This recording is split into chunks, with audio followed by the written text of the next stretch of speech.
Պարոն երեք երբ որ Նիկոլ Փաշինյանը ազգային ժողովից խոսում էր եւ այնպիսի արտահայտություններ արեց, որը դեր սահմանած բարեվարկության կանոնների շրջանակիրը չէր մտնում։ Դզեցնել բառներ օգտագործում, ինչու չընդհատեցինք։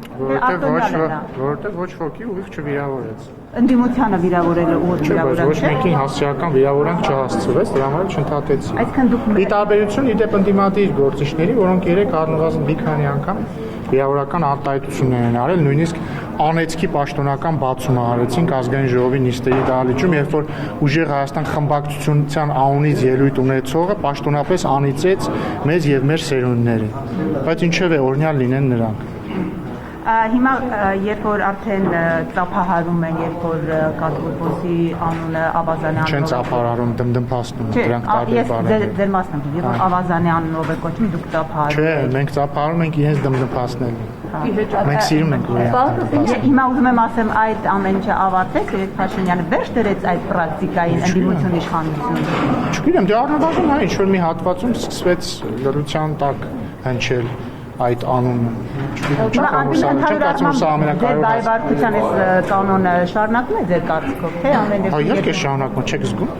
Ինչով է շարունակում։ Սրիկայաբարը պարոն Ռուբինյան օրինակ կոնկրետ ուղղված այսպես, երբ որ ազգային ժողովը այդ հայտարարությունը չեցեց, մեծ աղմուկ բարձրացեց Սրիկայաբար։ Այդ էլ այսպես որ ազգավորված որ դուք ասում եք ոչ մեկին։ Հիմա ինչ, այսինքն հիմա ձեր ասածը ի՞նչն է։ Անձնավորված էր, ասես դուք Սրիկայաբար ես ինչ։ Հարգելի գործընկերներ, դուք ասում եք ձեր վեհապարը պիղծ է, բայց դա կոնտեքստում է, չէ՞ ասում եք ձեր վեհապարը, որը Աստծո առաջ ուխտ է տվել լինել կուսակրոն չի եւ հետեւաբար զբաղվում է պղծությամբ, հետեւաբար պիղծ է, դրա ի՞նչն է վիրավորում։ Այդ դեպքում ինչու վարչապետին չարեցիք նկատողություն եւ նույն պիղծ բառի համար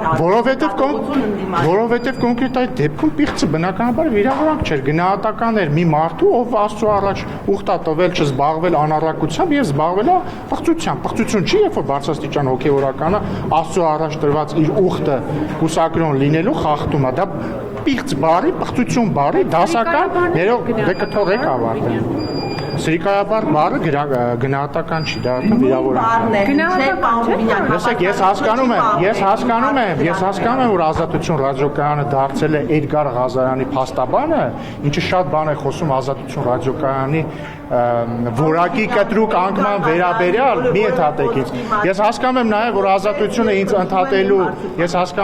որ Ազատությունը ինձ ընդհատելու հաճախականությամբ էլ է մանրից մոտենում, ասենք, չգիտեմ, TV5-ի հաճախականությամբ, բայց թողեք մինչև վերջ ավարտեմ։ Իմի բերելով, եթե ձեր հարցերը հետևյալն են, ինչու է վարչապետը, ինչու պիղծ բառը կոնկրետ այդ կոնտեքստում չի համարվում վիրավորանք, շատ պարզ, որովհետև խոսում է այն մասին, որ բարձրաստիճան հոգեորականը խախտել է Աստծո առաջ տրված իր ուխտը եւ զբաղվել է պղծությամբ։ Ինչու է Սրիկայաբար բառը վիրավորանք, որովհետեւ Սրիկաբառը վիրավորանք է, հենց տենց, չգիտեմ, բառանը բացեք, կարդացեք ինչի է վիրավորանք։ Ռուբինյան այսօր Ռուսաստանի Պետդումայի նախագահ ներկայացնում սխալվում հայտարարություններ հնչեցելու, այսպես էր ասել, հենց այդ տերմինը օգտագործել էր ցինիկաբար, իր խոսքերն է մեջ բերում, ասում է Հայաստանը ցինիկաբար օգտվում է ԵԱՏՄ-ի այդպես հավելություններից, այդ միջոցներից, բայց միևնույն ժամանակ ԵՄ դեպի այսպես քայլեր անում, ասում է ավելի լավ իրենք մեր հետ անկեղծ լինեն։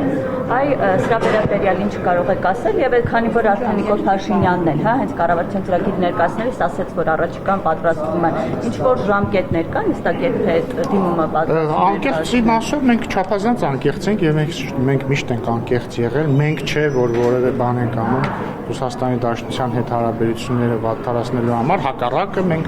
ամեն ինչ արել ենք եւ շարունակում ենք անել նորմալ բարիդրացիական բարեկամական հարաբերություններ ունենալու համար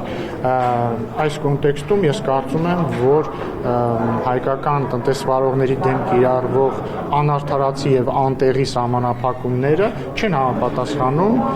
ոչ Հայաստան-Ռուսաստան հարաբերությունների ոգուն, ոչ էլ առավել եւս Եվրասիական տնտեսական միության կանոններին, որովհետեւ ես ուզում եմ հիշեցնել, որ Եվրասիական տնտեսական միության գոյության ամբողջ իմաստը ապրանքների ազատ շարժն է եւ անմաքս։ Իսկ ստեղ մենք գործ չունենք ազատության հետ առնվազն դե ֆակտո։ Ինչ վերաբերում է Եվրամիության անդամակցության կամ տեխնացու դառնալու դիմումին հայտնի փաստ է, որ հենց մեր ԵԱՏՄ գործընկերներն են մեզ ամեն ջանում, որպեսզի մենք դա անենք մի պարզ պատճառով, այսինքն ինչու այդպես ստացվում, որովհետև նրանք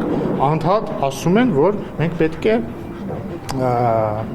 հանրակրվե անցկացնենք, իսկ հանրակրվե անցկացնել Եվրամիության անդամակցության հարցի վերաբերյալ հնարավոր է միայն, երբ որ այդ հարցը ձևակերպված լինի եւ այդ հարցից բխող հանգամանքները հայտնի լինեն, այսինքն հնարավոր չի ուղղակի հանրակրվե անել, ուզում եք դառնանք Եվրամիության անդամ, եթե դրան հարակից գործողությունները արված չեն։ Դրա համար հանրակրվեն հնարավոր կլինի անցկացնել միայն այն բանից հետո, երբ մենք դիմենք Եվրամիության անդամակցության համար, ստանանք համապատասխան արձագանք, ստանանք համապատասխան դրական արձագանք, ստանանք համապատասխան ավելի հստակություն քայլերի ժամանակային շրջանակների վերաբերյալ, այդ ժամանակ հնարավոր կլինի իրականացնել հանրակրվե։ Եթե դուք ուշադիր եք, ես այդ հարցին պատասխանեցի։ Հաղթի վերաբերյալ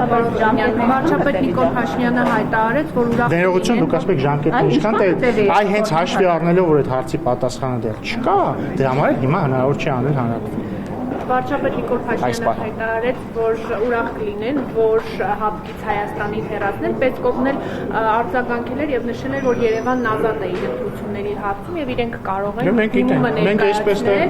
մենք այսպես թե այնպես գիտեինք, որ Երևանն ազատ է ընտրության կայացման հարցում եւ ընդհանրապես Երևանը այսուհետ միշտ ազատ է լինելու իր ընտրության իրականացման հարցում։ Հարցը, այսինքն հիմա ուզում եմ հասկանալ ինչ տարբերություն կա, հեռացնենք թե մենք դիմումը կտանք եւ դուրս կգանք։ Մենք ազատ ենք։ Ինչու չենք։ Ինչպես իրավացիորեն նշել է հարգարժան պարոն Պեսկովը, Հայաստանն ազատ է իր ընտրության հարցում։ Բայց ինչ ասում որ մեզ հեռացնեն։ Որովհետև Հայաստանն ազատ է իր ընտրության հարցում։ Շնորհակալ